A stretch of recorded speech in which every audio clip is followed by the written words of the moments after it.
Mambo ambayo ameongea jana, ameongea huko Kapsabet. Mbona hakuongea akiwa Nairobi?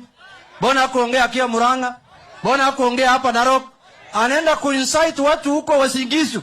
Anaenda kuinsight watu huko Nandi. Na yeye anajulikana kwa hiyo tabia. Yeye ndio bingwa hapa Kenya. Lakini safari hii serikali iko imara na tarehe 9 serikali ya baba na mama wataingia. Ukijaribu kuchoma watu kwa kanisa, hakuna ICC, ni hapa ndani ya sel hapa Kamiti. Hapa Kamiti. Tutaweka wewe hapa Kamiti. Tumeelewana hapo? Kila mwaka ya uchaguzi na vitisho. Mara anatisha hii community.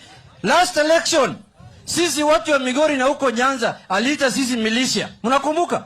Ati militia ingine hapa watutadili na hawa. Nani militia hapa Kenya? Kuna watu wageni hapa Kenya? Si kila mtu kwa haki yake hapa Kenya.